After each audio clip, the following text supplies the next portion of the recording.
is Alfie. I'm very passionate about environment. I'm coming from Kibra. I've come here to learn on how best we can manage our environment in regards to solid waste management and replicate the same in Kibera.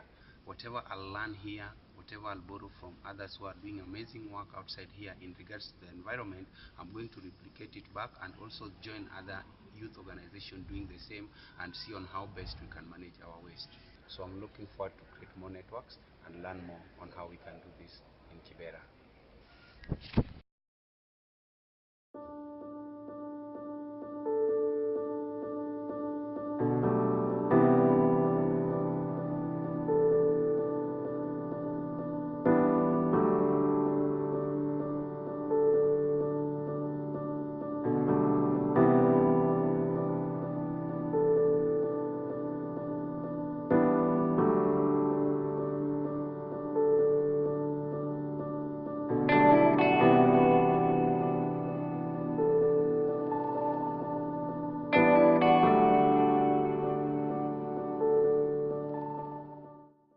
They are uneducated, so they just dispose their waste anywhere.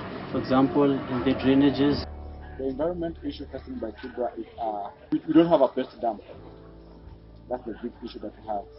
So most of the people always are dumping the river or just along the road. Our children are playing around. You see, sometimes they take some of garbages, they play with it, they fall to be sick. You see, malaria are there, cholera. There's a lot of diseases. We are getting through this. For example, I've been diagnosed with typhoid not once or twice but severally, for which you spend a lot of money. Like a lot of my neighbors are having like issues taking the kids to the hospital to treat like typhoid, malaria. Yeah, so it's a consistent and persistent thing which normally occurs as long as you are living in Kibera.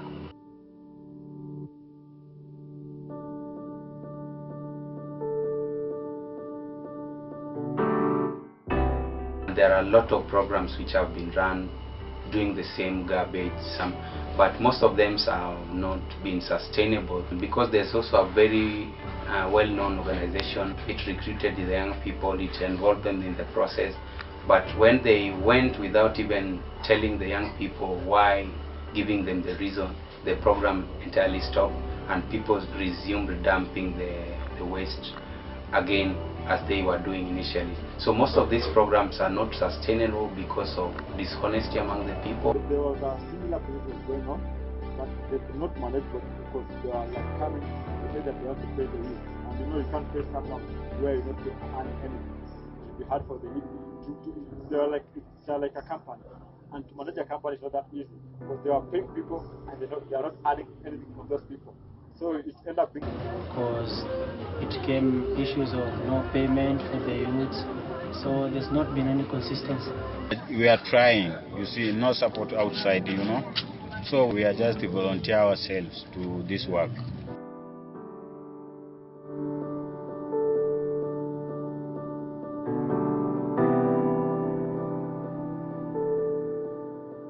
Since I grew here, and it has always been a situation since I grew here, so you just find that I get the motivation of at least ensuring a better area tomorrow. What I hope young people to learn from this is it's not everything is not about money, because we're not doing for ourselves, we're doing it to the future generation.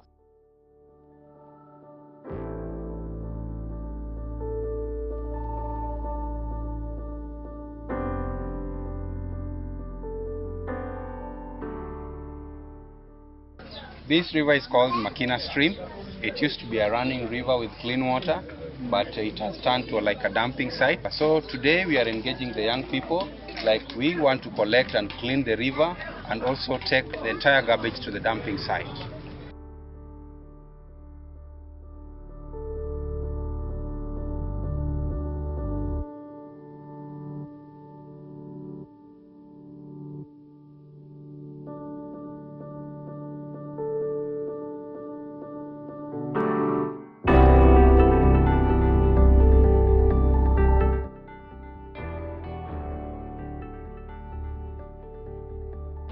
They do the entire work during the day, but when it comes to night, people are just collecting their dumps and go and dump them at night. So it's really a challenge.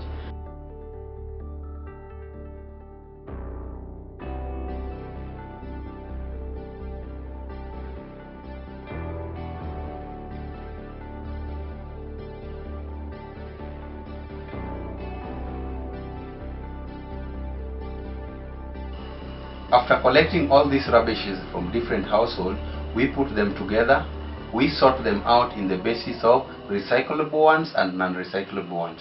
Non-recyclable ones, we take them to the county government recommended dumping site.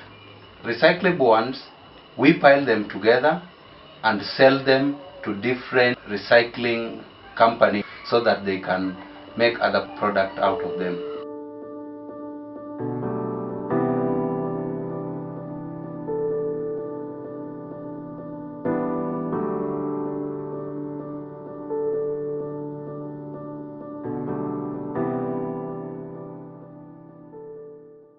According to economic problem, they don't have anything. Our economy is down through the youth, and they don't have anything to do. And that's why we are getting back to crime. And we never end crime if we don't give them something to do. 80% of young people living in the slums, majority are unemployed. Some are involved in criminal activity. That's why we just need to come up with a like-minded. Then after we've trained them in this process, they can become ambassador, also tell others, and we can also use it as a source of income so that the guys who are now involved in crime, they can change their ways of living and they can get engaged in such kind of activity to generate income. Because if you check the waste, 80% are things which can be recycled, but at the moment they are not being recycled. We can come up with a mechanism that we collect the entire waste, we sort them out, we take this to the designated places where they can be bought, of which we can even generate income from the waste.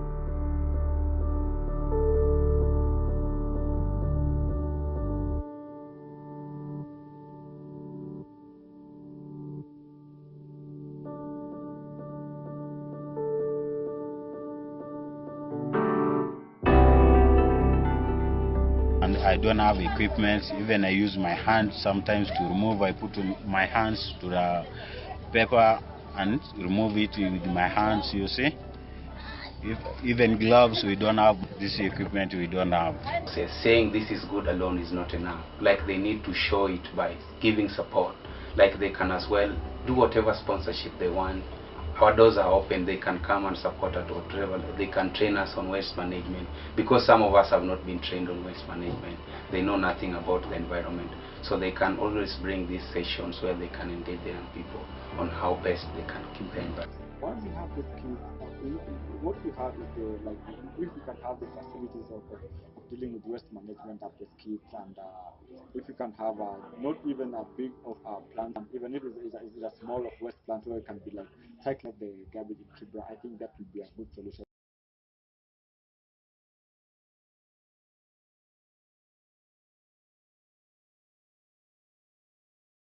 We're hoping that Kibera in time, in future, if we receive any support and come together with the youths, we will ensure Kibera looks even better. I would like Kibera to be like the other town like US, like that. Yes, I don't want Kibera to be like this. So this is your hope for Kibera? Yeah, I want Kibera to grow up.